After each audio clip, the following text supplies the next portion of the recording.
Class में मैंने आपको थोड़ा सा इसका इंट्रो दिया था कि पीएमआई जो है, what is PMI? It's a project management institute. PMI जो है वो किस पे काम करता है, पीएमआई की फिलोसफी क्या है, ये जो इंस्टीट्यूट है जो मुख्तलिफ आपकी सर्टिफिकेशन आपको ऑफर करता है, इसकी जो है ना फिलोसफी क्या है कि what PMI recommends to a project manager, what PMI expects you to know, clear about PMP exam. वही बात है कि अगर आपको पीएमपी का एग्जाम देना है, पीएमपी या आपको जो है ना पीएमआई की किसी भी सर्टिफिकेशन का एग्जाम देना है, मोर पर्टिकुलरली अगर पीएमपी का एग्जाम आपने देना है, तो आपको फंडामेंटल चीजें क्या पता होनी चाहिए। ये जो नीचे थोड़ी सी ब्रांचिंग हुई हुई है, नंबर 1 आपको 5 प्रोसेस ग्रुप है वो आपको पता होने चाहिए, उनके बारे में डिटेल्स पता होनी चाहिए। 10 नॉलेज एरियाज हैं, आपको इनके बारे में पता होना चाहिए। 49 प्रोसेसेस हैं, ये जूं इंशाल्लाह, ये मेरा ख्याल है आपने प्रोसेस ग्रुप से नॉलेज एरियाज पढ़े होंगे, तो ये 49 प्रोसेसेस भी आपकी नजर से जरूर गुजरे होंगे कि जो आपका पीएम बॉक वर्जन 6 है, 7 है, जो भी वर्जन आते रहे हैं अब तक, वो किस तरह से जो है ना in knowledge areas process groups को और ये प्रोसेसेस को जो है ना वो क्लस्टर अप करता है। ठीक है, तो ये वो सारी चीजें हैं। फिर आपको पता है हर एक की इनपुट आउटपुट एंड आउटपुट्स हैं, टेक्निक्स हैं। पढ़ा है तो बहुत अच्छी बात है, नहीं पढ़ा तो कोई बात नहीं, वो हम इंशाल्लाह हमारे आगे फ्यूचर लेक्चर्स में हम इसको जरूर जो है ना वो इंशाल्लाह डिस्कस करेंगे। देन उसके बाद अबाउट पीएमआई क्या चीज है कि ये 1969 में जो है वो स्टैब्लिश हुई थी ये बॉडी, और उसके बाद ये क्या है कि ये इसका जो ग्लोबल ऑर्गेनाइजेशन हेडक्वार्टर है ये यूएसए में है, प्लस ये एक नॉन प्रॉफिट बेस्ड ऑर्गेनाइजेशन है, और ओवर 171 कंट्रीज जो है ना उनमें उनके जो है ना मेंबर्स जो है ना वो एग्जिस्ट करते हैं, 5 लाख से ज्यादा। ठीक है, और प्लस ये कि ये डिफरेंट तरह की जो है सर्टिफिकेशंस ऑफर करता है, और ये सर्टिफिकेशंस कौन कौन सी हैं, वन मतलब कुछ ये सर्टिफिकेशंस का जिक्र यहाँ पे जो है ना मैं आपके साथ कर रही हूँ कि फॉलोइंग प्रोजेक्ट मैनेजर्स के लिए जो है ना ये एक सर्टिफिकेशंस हैं जो करवाते हैं, जैसे पीएमपी जिसका हम बार बार जिक्र कर रहे हैं, फिर ये certified association in project manager camp, then cap sorry, then उसके बाद प्रोग्राम मैनेजमेंट प्रोफेशनल है, पोर्टफोलियो मैनेजमेंट प्रोफेशनल है, PMI agile software certified practitioner है, पीएमआई स्केजुलिंग प्रोफेशनल है, पीएमआई रिस्क मैनेजमेंट प्रोफेशनल है। तो ये हर तरह की जो सर्टिफिकेशन है ना इसके लिए आपकी ना मुख्तलिफ कंडीशंस हैं, मुख्तलिफ इसके क्रेडेंशियल्स हैं जो कि आपको जो है ना वो उसके प्रीरेक्विजिट्स हैं जो आपको पता होने चाहिए। तो अगर आपने मजीद इसके ऊपर प्लस ये जो पीएमपी के एग्जाम है, अगर आपने ये वाली सर्टिफिकेशन किसी का मूड बनता है, ये पहली वाली जिसके लिए मैं जो है ना अरसे से तैयारी कर रही हूँ, तो और मुझे टाइम नहीं मिल रहा, उसके लिए जो है आपको पीएमपी की सर्टिफिकेशन के लिए जो है आपका ये जब एग्जाम होता है तो ये 4 घंटे का एग्जाम होता है, 200 मल्टीपल चॉइस क्वेश्चंस होते हैं, और 4 घंटे में जो है ना आपने इसको आंसर करना होता है। प्लस ये कोई नेगेटिव मार्किंग नहीं होती इसमें, और ये नॉर्मली एमसीक्यूज बेस्ड ही होते हैं, और प्लस ये कि 2 महीने के अंदर अंदर इसका जो है ना वो मेरा ख्याल है रिजल्ट भी आ जाता होता है। और है ना ये है अबाउट पीएमपी एग्जाम पैटर्न। अगर आपको किसी को मजीद किसी को इन्फॉर्मेशन चाहिए तो यू कैन कंसल्ट www.pmi.org। ठीक है, और उधर आपको सारा हैंड आउट सब कुछ मिल जाएगा। और ये जो कोर्स है ना ये डिजाइन भी आप समझें कि इसी तरह किया हुआ है कि अगर किसी ने पीएमपी जो है ना वो करनी है तो आपको इन फ्यूचर जो है ना वो बड़ा हेल्प होगी।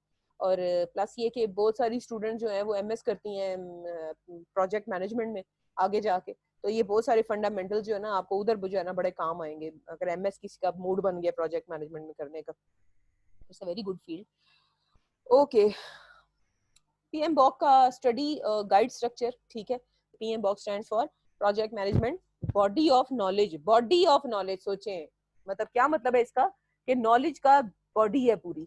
और अगर आपके लेवल पे समझाने की बात करूं तो इसका क्या मतलब है, इसका मतलब है कि आप समझें कि ये एक बुक है, एक बुक, एक बहुत बड़ी सी बुक है जिसके अंदर मुख्तलिफ, हाँ जी, पूरा स्ट्रक्चर उसका जो है ना, जैसे बुक का एक स्ट्रक्चर होता है ना, इस तरह इस बुक के अंदर प्रोजेक्ट मैनेजमेंट से रिलेटेड सारी चीजें जो है ना वो स्ट्रक्चर जो है ना वो की गई हैं। और उस गाइड स्ट्रक्चर में क्या है, उसकी बेसिक्स बताई हुई हैं आपको, आपको प्रोजेक्ट का इन्वायरमेंट के बारे में, नॉलेज एरियाज के बारे में, एक प्रोजेक्ट मैनेजर का रोल क्या है, देन टेलरिंग का कॉन्सेप्ट, ट्रेंड्स का कॉन्सेप्ट, ये सारी चीजें इंशाल्लाह मेरी पूरी कोशिश है कि इस पूरे कोर्स में आपको जो है इन सब का फ्लेवर दिया जाए, जाके आगे अगर आगे जाके आप कभी कोई वर्ड सुने तो आप जो है ना वो आप इनेबल हो कि हाँ ये तो ये कॉन्सेप्ट था जो हमने जो है ना कभी पढ़ा था। तो ये जो पूरा है ना समझे आप, हम पूरा इंशाल्लाह कोशिश करेंगे इस पीएम बॉक को ही हमने, मैं बताया था हम पीएम बॉक के वर्जन 7 को जो हमने पूरे इस कोर्स में जो है ना वो इंटीग्रेट किया है, रिसेंट वर्जन को के मुताबिक इसको अपडेट किया, तो इंशाल्लाह हम इसको समझेंगे पूरे को। इंपॉर्टेंस ऑफ प्रोजेक्ट मैनेजमेंट, ये आपको अच्छी तरह पता है कि एक प्रोजेक्ट मैनेजमेंट की इंपॉर्टेंस क्या है, कि project management is the application of knowledge, application, ठीक है, skill tool and technique to meet the project requirements. अब इस वर्ड पे आप गौर करें, सबसे पहले इस वर्ड किस पे गौर करें, एप्लीकेशन। एप्लीकेशन का क्या मतलब होता है, एप्लीकेशन का मतलब है वर्ड एप्लीकेशन अप्लाई से निकला है, कि ये नहीं कि खाली आपने जुबानी जुबानी जुबानी जुबानी, नो, अप्लाई करना है, क्या क्या, नॉलेज, स्किल, टूल और टेक्निक, जो कि किसी भी प्रोजेक्ट को कंप्लीट करने के लिए आपको रिक्वायर्ड होता है। आपको नॉलेज हो सबसे पहले कि आपको पता क्या होने चाहिए, नॉलेज एरियाज हैं जैसे कि आपको पता क्या होना चाहिए, स्किल होनी चाहिए आपको प्रोजेक्ट मैनेजमेंट की, टूल पता होने चाहिए आपको कि कौन कौन से टूल यूज करते हुए, क्या क्या स्किल सेट यूज करते हुए आप जो है ना उनको अप्लाई कर सकते हैं, और टेक्निक आपको पता होनी चाहिए कि प्रोजेक्ट की रिक्वायरमेंट्स को मीट करने की टेक्निक क्या है। मैंने जैसे आपको पहली क्लास में एग्जांपल दी थी ना, कि अगर आप जो है ना एक हथौड़ी ले आते हैं और आपको पता है कोई नहीं कि उस हथौड़ी को आपने इस्तेमाल क्या करना है, कैसे करना है, तो अब आप किधर वीक हैं, टूल आप ले आए हैं, टेक्निक आपको नहीं आ रही, स्किल आपके पास नहीं है, नॉलेज आपके पास नहीं है, तो फिर आपने जो काम करवाना है ना उसका वो आप करवा नहीं सकेंगे, क्योंकि आपके पास टूल तो है मगर जो उसके साथ उस टूल को अप्लाई करने का या एक रिक्वायरमेंट को मीट करने का जो अल्टीमेट टारगेट है आप वो अचीव नहीं कर सकेंगे। फिर एक तरफ है आपका इफेक्टिव प्रोजेक्ट मैनेजमेंट और एक तरफ है आपका पुअरली प्रोजेक्ट मैनेजमेंट, यानी कि एक इफेक्टिव तरीके से प्रोजेक्ट मैनेज करना और एक पुअर तरीके से प्रोजेक्ट मैनेज करना, ठीक है। जब एक इफेक्टिव तरीके से प्रोजेक्ट मैनेज करते हैं तो आप क्या क्या उसमें कर रहे होते हैं, अगर आप कर लेते हैं तो आपको जो बिजनेस ऑब्जेक्टिव, जैसे हमने बात की थी ना कि पोर्टफोलियो में हमारे पास एक बिजनेस ऑब्जेक्टिव होता है जिसको आपने मीट करना होता है यूजिंग प्रोग्राम्स एंड उसके इंटर रिलेटेड प्रोजेक्ट्स के साथ। तो आप क्या है, बिजनेस ऑब्जेक्टिव आप मीट कर देते हैं कि अगर आपने इफेक्टिव तरीके से प्रोजेक्ट मैनेज किया है, आप अपने स्टेक होल्डर्स की एक्सपेक्टेशंस को सेटिस्फाई करते हैं, आप सक्सेस के चांसेस को इंक्रीज करते हैं, जो कंस्ट्रेंट्स, हम रिक्वायरमेंट्स इंजीनियरिंग में भी आपने कंस्ट्रेंट्स का जिक्र पढ़ा होगा, कंस्ट्रेंट्स जिनको आप जो आप जिन कंस्ट्रेंट्स से आप बाउंड है आप उन कंस्ट्रेंट्स को आप मैनेज कर सकते हैं, एंड ट्रिपल कंस्ट्रेंट्स का हम जिक्र करेंगे। के बाद क्या है कि आपने वही बात है कि आपने रिस्क मैनेज करने हैं, आयरन ट्रायंगल, बिल्कुल ठीक, आपने जो है ना वो प्रोडक्ट जो है वो राइट टाइम पे डिलीवर करनी है, यही हमारा अल्टीमेट टारगेट। और जो पुअरली मैनेज प्रोजेक्ट होते हैं उसका उलट करके देखने कि ज्यादा से ज्यादा डेडलाइंस आप जो है ना मिस कर रहे हैं, कॉस्ट ऊपर पहुंचा दी है, क्वालिटी गंदी हो गई है, बहुत सारा आपको रीवर्क करना पड़ रहा है, स्टेक होल्डर आपसे तंग है, ठीक है, आपकी ऑर्गेनाइजेशन की जो रेपुटेशन है वो खत्म हो गई है, आप जो है ना अपने ऑब्जेक्टिव्स को मीट करने में फेल हो गए हैं, तो फिर एक ऐसी प्रोजेक्ट मैनेजर का जो है ना वो लितर ना पड़े और क्या पड़े, बिल्कुल टाइम, कॉस्ट एंड स्कोप। उसके बाद आप देखें प्रोजेक्ट मैनेजमेंट की मेथोडोलॉजी, ये सब चीजें हम इंशाल्लाह पढ़ेंगे कि आपने आपके पास इंशाल्लाह जैसे भी आप प्रोजेक्ट बनाएंगे, प्रोजेक्ट करेंगे तो हर चीज के टेम्पलेट्स मौजूद है, गाइडलाइंस मौजूद है, पीएम बॉक की गाइड जिसको हमने, वही बात है, बेसलाइन बनाना है, हर चीज जो है आपके प्रोजेक्ट में it should be planned, it should be monitored and controlled. ये देखें आपने ये भी बात पढ़ी थी कि बीइंग अ प्रोजेक्ट मैनेजर आपने जो है ना कुछ कंपीटिंग फैक्टर्स है जिनके साथ आपने फाइट करके आपने अल्टीमेट गोल अचीव करना है, वही बात है, टाइम, कॉस्ट एंड क्वालिटी, और आपने स्कोप जो है वो मीट करना है अपना, और रिस्क को भी आपने लिफ्ट करानी है, हर चीज आपने ध्यान से देखते हुए, तो it's a project manager's duty to balance and achieve the them these often competing goals. ये आपका चैलेंज है कि आपने इन सारे कंस्ट्रेंट्स के अंदर रहते हुए, also called project constraints, इनके अंदर रहते हुए आपने जो है ना अपना अल्टीमेट टारगेट अचीव करना है, दैट इज क्वालिटी। ओके, हाँ जी, ये देखें जिनको स्टिल अभी जो है ना पोर्टफोलियो, प्रोग्राम और प्रोजेक्ट के अंदर जो है वो थोड़ी सी कंफ्यूजन है, तो उसको एक बार फिर मैं एक एग्जांपल के थ्रू आपको समझाने की कोशिश करती हूँ। तो बस उसको रिकैप करते हैं क्विकली कि एग्जांपल वही बात है, मैंने आपको बताया था कि ये लेवल बाय लेवल जो है ये चलता है, प्रोग्राम, प्रोजेक्ट एंड पोर्टफोलियो, ठीक है। यहाँ पे देखें तो सबसे ऊपर जो है वो क्या लिखा हुआ है कि एक K-12 सेगमेंट है डार्क ब्लू कलर का, सबसे ऊपर जो है, सबसे ऊपर dark blue, learning app for education, school education, ठीक है। ये एक पोर्टफोलियो, ये एक बिजनेस ऑब्जेक्टिव है, adding a new line of business in the organisation. ये ऑर्गेनाइजेशन में एक स्ट्रेटेजिक ऑब्जेक्टिव उन्होंने तय किया, इट्स अ पोर्टफोलियो, के जो है ना जो लर्निंग ऑब्जेक्टिव है ना उसको इम्प्रूव करना है स्कूल के लेवल पे, स्कूल एजुकेशन पे, ये गवर्नमेंट ने लेट्स सपोज सेट किया, ठीक हो गया। अब क्या हुआ कि अपना उसके लिए उन्होंने थोड़ी सी मार्केट स्टडी की, ठीक है, मार्केट की अंडरस्टैंडिंग की उन्होंने। अब हुआ क्या कि it's also a project, but अच्छा ये भी प्रोजेक्ट है, नीचे उन्होंने इस पोर्टफोलियो के अगेंस्ट 3 प्रोग्राम्स जो हैं वो सेट किए हैं। एक कंटेंट डेवलपमेंट, एक ये आपका प्रोग्राम है कि उस जो इम्प्रूव्ड एजुकेशन है उसके लिए कौन सा जो कंटेंट है वो जो अप टू द मार्क या up to the standard content है जो डिजाइन करना है उसको डेवलप करना है। दूसरा क्या, एप्लीकेशन डेवलपमेंट, ठीक है, उससे रिलेटेड एप्स डेवलप करनी है आपने, ये दूसरा प्रोग्राम है। और तीसरा क्या है कि मार्केटिंग उसकी जो है ना, तीसरा प्रोग्राम है, उसकी मार्केटिंग बूम बास्टिक करनी है। अब इस प्रोग्राम से रिलेटेड नीचे डिफरेंट प्रोजेक्ट्स हैं कि कंटेंट डेवलपमेंट है तो जो क्लास 1 का कंटेंट है जो डेवलप करना है वो एक अलग प्रोजेक्ट है, क्लास 2 का जो कंटेंट डेवलप करना है वो एक अलग प्रोजेक्ट है, अप टू सो ऑन। इसी तरह एप्लीकेशन जो डेवलपमेंट है, वेब एप्लीकेशन है तो वो एक अलग प्रोजेक्ट है, iOS एप्लीकेशन तो एक अलग प्रोजेक्ट है, और एंड्रॉयड एप्स बनानी है अगर तो वो एक अलग प्रोजेक्ट है। इसी तरह जो प्रोडक्ट लॉन्च करनी है ये भी एक अलग प्रोडक्ट है, सॉरी प्रोजेक्ट है। और न्यू मार्केट डेवलपमेंट अगर करनी है तो ये एक अलग प्रोजेक्ट है। और इसकी एक्टिविटी हमने लास्ट क्लास में की थी जिधर मैंने आपको क्लस्टर करके बताया था कि ये डिफरेंट प्रोजेक्ट्स हैं। अब मेरा क्वेश्चन ये है मेरा क्वेश्चन ये है क्या है कि मार्केट में जब कोई नई प्रोडक्ट लॉन्च करनी होती है ना तो आपको ना पहले एक मार्केट रिसर्च करनी होती है। ये जो मेरी बात सुनो, ये जो आप नहीं कर रहे होते अपना फाइनल ईयर प्रोजेक्ट में जो लिटरेचर सर्वे, मार्केट सर्वे, वायबिलिटी, ये होती है कि आप जो मार्केट में लॉन्च करने जा रहे हो ये आपका जो है ना, आप ये क्यों करने जा रहे हो, ऐसी वहां पे क्या कमी है ऑलरेडी मार्केट में, क्या एग्जिस्ट करती है कि जिसकी वजह से आपकी प्रोडक्ट जो है ना वो जाके वहां पे मरहम का काम करेगी। क्योंकि ऑलरेडी तो अगर बहुत सारी चीजें एग्जिस्ट करती हैं तो फिर आपकी प्रोडक्ट को कौन लिफ्ट कराएगा। इसीलिए उस गैप को ना आइडेंटिफाई करने के लिए कि what is present and what is not, वो आपको याद है वो हम एक गैप की बात करते थे रिक्वायरमेंट्स इंजीनियरिंग में कि as a system and to be system, कि आप इस वक्त मौजूद क्या और क्या जो है ना आप एंटिसिपेट कर रहे हैं कि होना चाहिए। तो उस गैप की स्टडी के लिए किस्म का ये जो है ना ये वाला पार्ट होता है। अच्छा, अब क्वेश्चन क्या है, अगर यहाँ तक आपको बात समझ आ गई, मेरा क्वेश्चन क्या है, मेरा क्वेश्चन ये है कि इतना ये बात पता चल गई है कि मार्केट रिसर्च एक प्रोजेक्ट है, वो किसी प्रोग्राम के अंडर नहीं है, ठीक है, और ये किसी प्रोग्राम के अंडर नहीं है। तो सबसे पहला क्वेश्चन कि ये क्यों नहीं है, ये जो है ये प्रोग्राम का पार्ट इसलिए नहीं है, क्यों, क्योंकि इसने ओवरऑल सब प्रोजेक्ट्स के साथ ये रिलेटेड है, ये किसी एक प्रोग्राम का पार्ट नहीं है, इसका ताल्लुक सब प्रोग्राम्स के साथ है।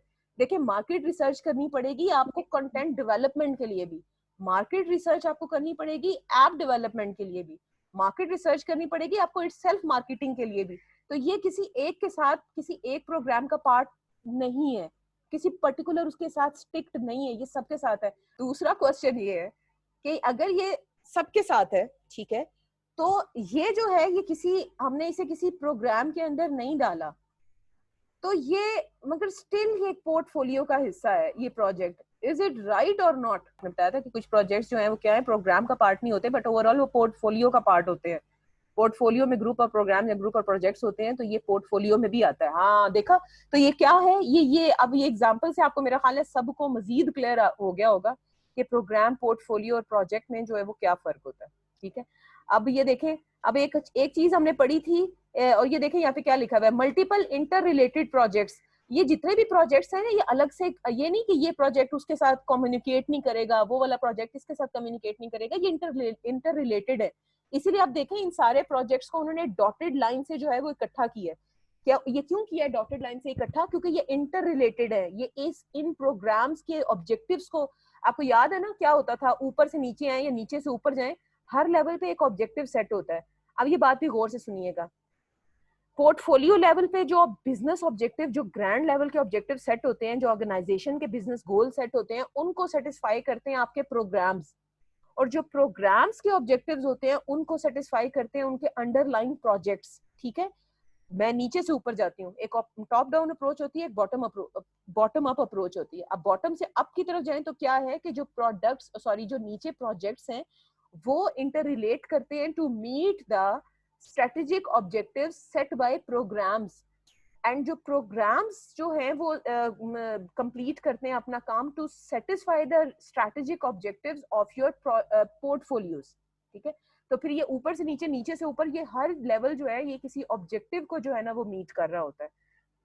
ओके, फिर हमने एक चीज पढ़ी थी, ultimately target is to achieve quality through activities. Ultimately यही है कि हमने ऑब्जेक्टिव मीट कर रहे हैं, हमने क्वालिटी अचीव करनी है। फिर हमने एक चीज पढ़ी थी कि एक होता है आपका ऑपरेशन और एक होता है आपका प्रोजेक्ट। प्लीज उसके ऊपर जो है ना वो याद रखना है कि ऑपरेशन और प्रोजेक्ट में क्या फर्क होता है। हाँ जी, देखें उसके दोबारा ये कलर कोड करके पीछे एग्जांपल थी और आगे जो है ना वही बात है कि portfolio is a collection of projects और programs, they are bound together they are bound together to facilitate effective management of the work to meet strategic business objectives. And program is a collection of projects that are interrelated or interdependent to have some benefits not available from individual components. And what is projects? They are multiple interrelated projects and it can be in parallel, in series or in the combination of both. Projects are generally dependent on each other and serve a common outcome. तो ये मतलब मजीद इसके ऊपर जो है ना वो clarification आ गई है कि प्रोजेक्ट, प्रोग्राम एंड पोर्टफोलियो के दरमियान क्या रिलेशन है। वो देखें जो मार्केट रिसर्च था वो एक प्रोजेक्ट है मगर वो किसी प्रोग्राम के साथ बाउंड नहीं है, वो एक पोर्टफोलियो का पार्ट जरूर है जो ओवरऑल सबके साथ जो है ना वो अपनी सर्विसेज जो है वो अचीव कर रहा है। आगे चलते हैं, ओवरऑल पिक्चर की components of what project management. ठीक है, these components well managed result in successful project completion.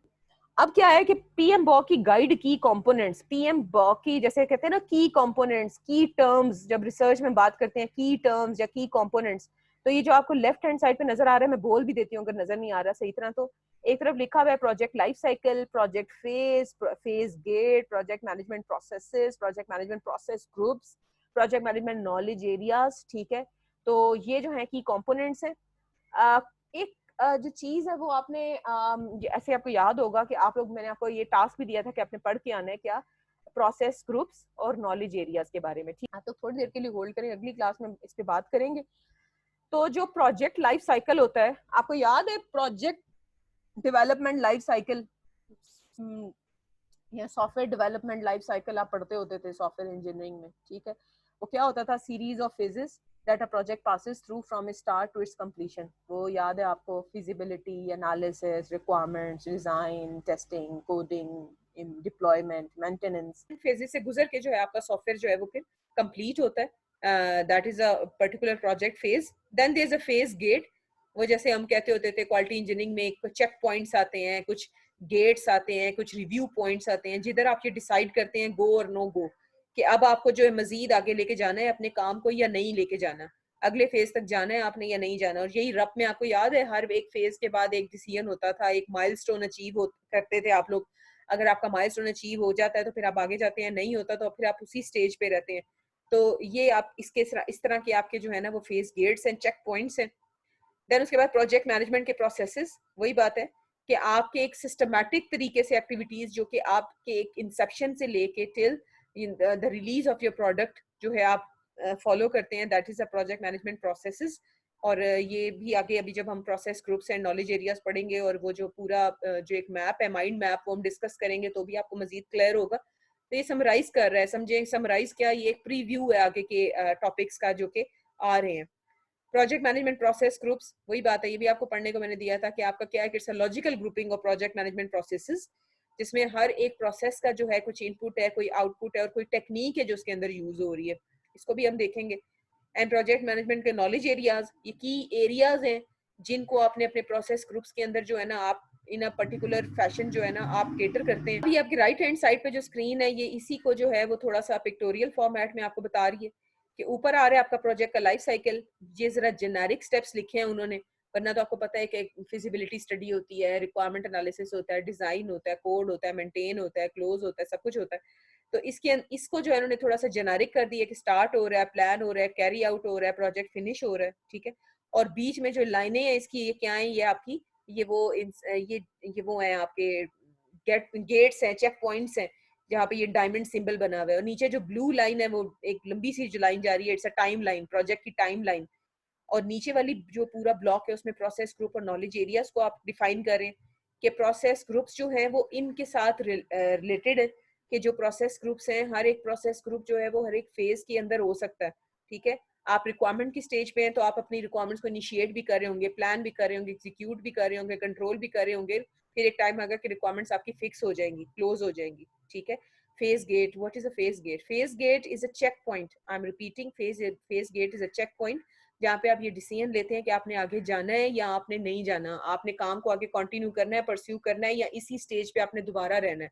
क्या ये इस हद तक सेटिस्फाई कर चुके हैं आप कि आप आगे मूव कर सकें, या आप अभी सेटिस्फाई नहीं किया, आपने आप इधर ही रहना है, या आपने प्रोजेक्ट छोड़ देना है स्टेज के ऊपर। तो यहाँ पे आपके जो है ना आप डिसीजंस करते हैं अपने काम के इन फेज गेट्स के ऊपर। It's a check point. समझे चौकी लगी हुई है यहाँ पे, ये चौकियां लगी हैं, पुलिस चौकी, कि किसको आगे जाने देना, किसको आगे नहीं जाने देना। इसी तरह आपके नॉलेज एरियाज जो हैं वो इन प्रोसेस ग्रुप्स के अंदर आप इन नॉलेज एरियाज को एड्रेस करते हैं। प्रोसेस ग्रुप्स और नॉलेज एरियाज जो हैं वो हैंड इन हैंड, साथ साथ मिल के, हाथों में हाथ डाल के जो हैं वो आपके प्रोजेक्ट को कंप्लीशन की तरफ लीड करते हैं। तो that's all about this slide. I guess इसमें तो इतना कुछ कॉम्प्लेक्स नहीं था। Now let's move towards in more details project life cycle. वही बात जैसे मैंने अभी आपको बताई थी बात, कि जैसे आपका सॉफ्टवेयर डेवलपमेंट लाइफ साइकिल है, वही वाली स्टेजेस होती हैं, feasibility study, analysis, design, implementation. और इसमें क्या है कि project life cycle is a series of phases, जिससे गुजर के आपका प्रोजेक्ट जो है वो इनिशिएट से लेके क्लोजर तक आपका प्रोजेक्ट जो है वो एक सफर तय करता है। सारे प्रोजेक्ट्स जो है वो फेजेस में डिवाइड किए जाते हैं, और a life cycle is determined by a unique aspect of the organisation. ठीक है, अब ये क्या है कि ऑर्गेनाइजेशंस उस डोमेन को देखते हुए जो है ना लाइफ साइकिल जो है वो वेरी करता है। आगे आएगा नेक्स्ट स्लाइड में कि किस तरह से डिफरेंट ऑर्गेनाइजेशन डिफरेंट डोमेन्स को देखते हुए आप टेलर आउट करते हैं अपने लाइफ साइकिल को। और लाइफ साइकिल का जो बेसिक फ्रेमवर्क है वो यही है कि आपने एक प्रोजेक्ट को जो है वो एफिशिएंट तरीके से आपने मैनेज करना है। तो ये आपके कोर स्टेप्स हैं जो आप अभी तक अपने बीइंग अ सॉफ्टवेयर डेवलपर आप लोग देखते आए कि feasibility, analysis, design and up to so on. अब जो बात हो रही थी कि मुख्तलिफ डोमेन्स में आपके प्रोजेक्ट लाइफ साइकिल की जो है ना वो मुख्तलिफ स्टेजेस जो है वो एग्जिस्ट करती हैं।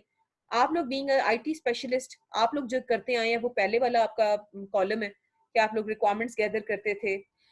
तो आईटी सॉफ्टवेयर डेवलपमेंट में जो है आप जो पढ़ते आए हैं दैट इज की स्टेजेस, की phases, analysis, requirements gathering, design, development, testing, implementation, maintenance. ये वो सारी स्टेजेस हैं जो आपकी IT being an IT expert आप लोग जो है वो यूज करते हैं। अगर कंस्ट्रक्शन कंपनी की बात करें तो उसमें जो टेलर आउट किया जाता है software sorry development life cycle या प्रोजेक्ट लाइफ साइकिल, उसमें क्या है, फिजिबिलिटी आप करते हैं, प्लानिंग एंड डिजाइन करते हैं, प्रोडक्शन करते हैं, टर्नओवर एंड स्टार्टअप। ये कंस्ट्रक्शन के बिजनेस में ऐसे करते हैं। जैसे अभी पीछे हम बात कर रहे थे ना, according to organisation, according to business needs, जो प्रोजेक्ट लाइफ साइकिल है that can be tailored out. फिर उसके बाद फार्मास्यूटिकल्स डोमेन में अगर फार्मास्यूटिकल कंपनीज हैं जो मेडिसिन वगैरह बनाती हैं, तो वो किस तरह से इसको डेवलपमेंट लाइफ साइकिल को जो ये प्रोजेक्ट लाइफ साइकिल जो है वो टेलर आउट करते हैं। उसमें पहली स्क्रीन स्टेज इनकी होती है डिस्कवरी एंड स्क्रीनिंग की, फिर pre clinical development, registration, workshops, post submission activities. इसी तरह जिस तरह भी डोमेन्स होती हैं उसमें ये लाइफ साइकिल फॉलो किया जाता है।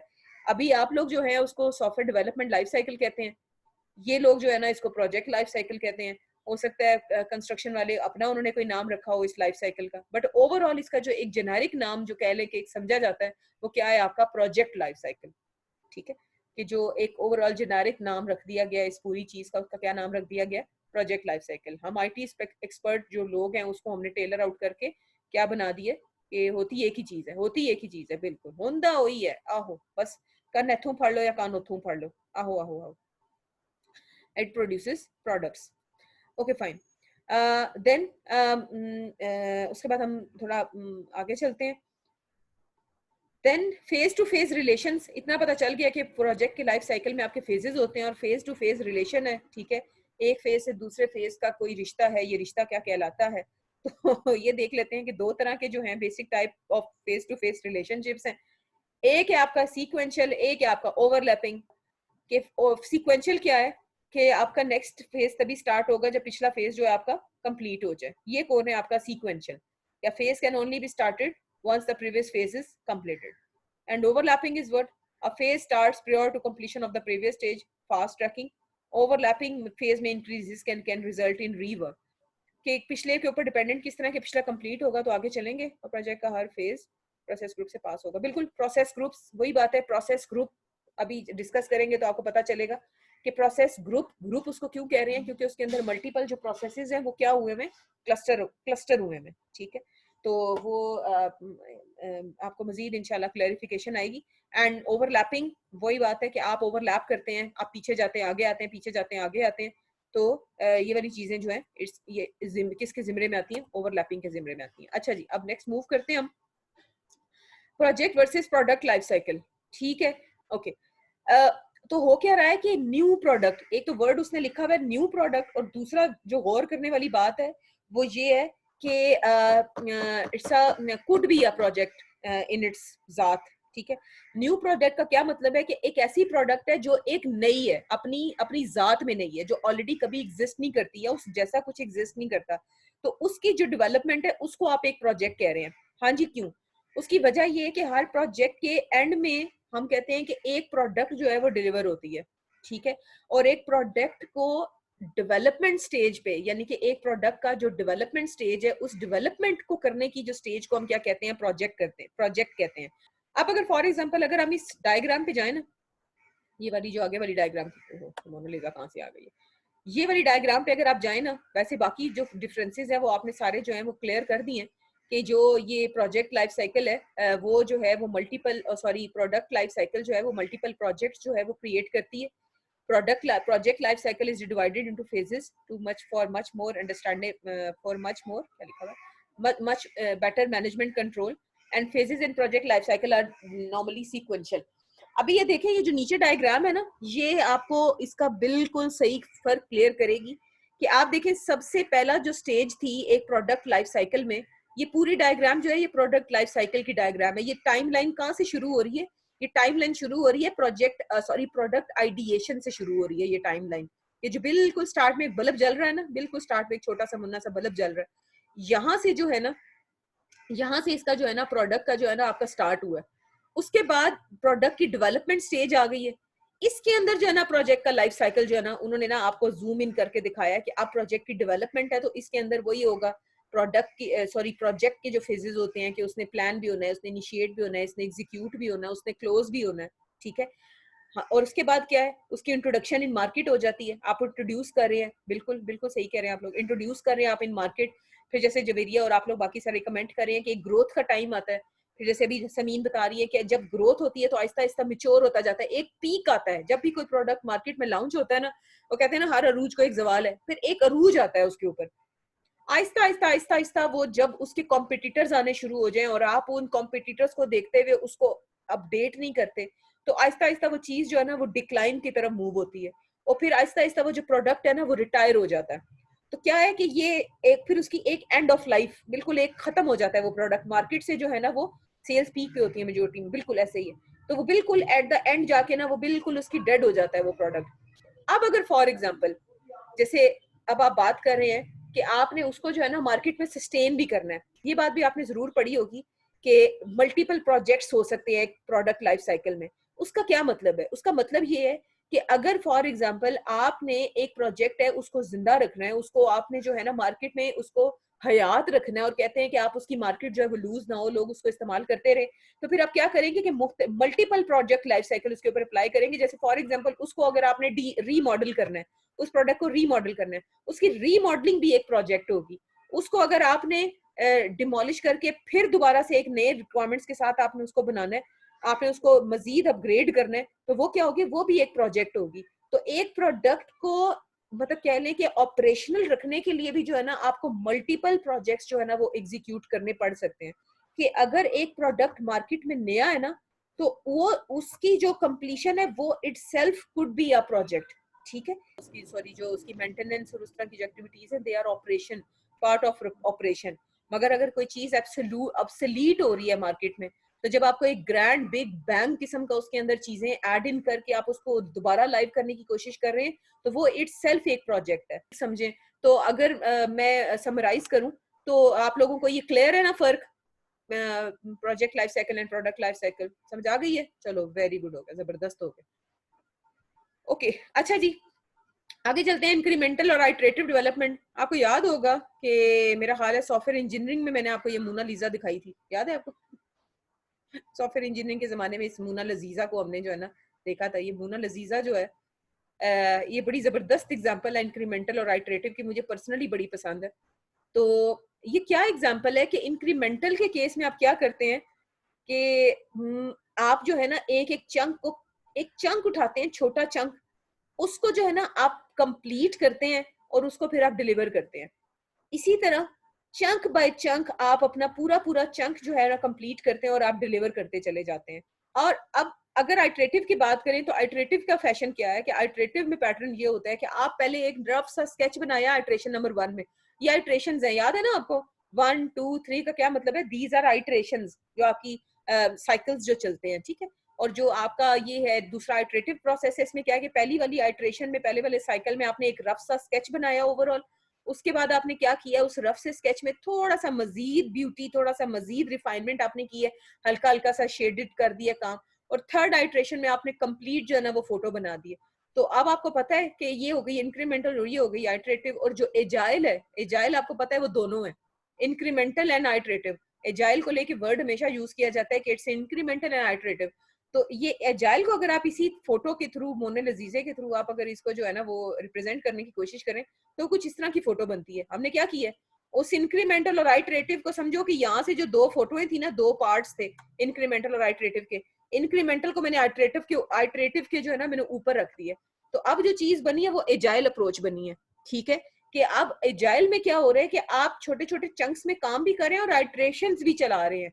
कि आपने क्या किया है, एक चंक उठाया है, उसको कंप्लीट किया है, उसको कस्टमर को डिलीवर किया है, मगर साथ साथ आप उसकी इंप्रूवमेंट पे भी काम कर रहे हैं और आगे भी काम कर रहे हैं।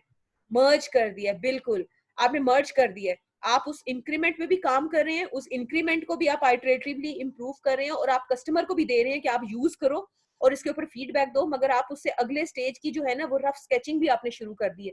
इसी तरह आहिस्ता आहिस्ता आहिस्ता आहिस्ता हर एक आइटरेशन में आप देखें इंक्रीमेंटल और आइटरेटिव दोनों अप्रोचेस फॉलो करते हुए एट द लास्ट स्टेज आपकी जो ओवरऑल पिक्चर है वो क्लियर हो गई है। साथ साथ जो है ना आप उसके अंदर चीजें जो है ना वो प्लग इन करते जा रहे हो और ओवरऑल आपकी जो पिक्चर है वो कंप्लीट हो रही है।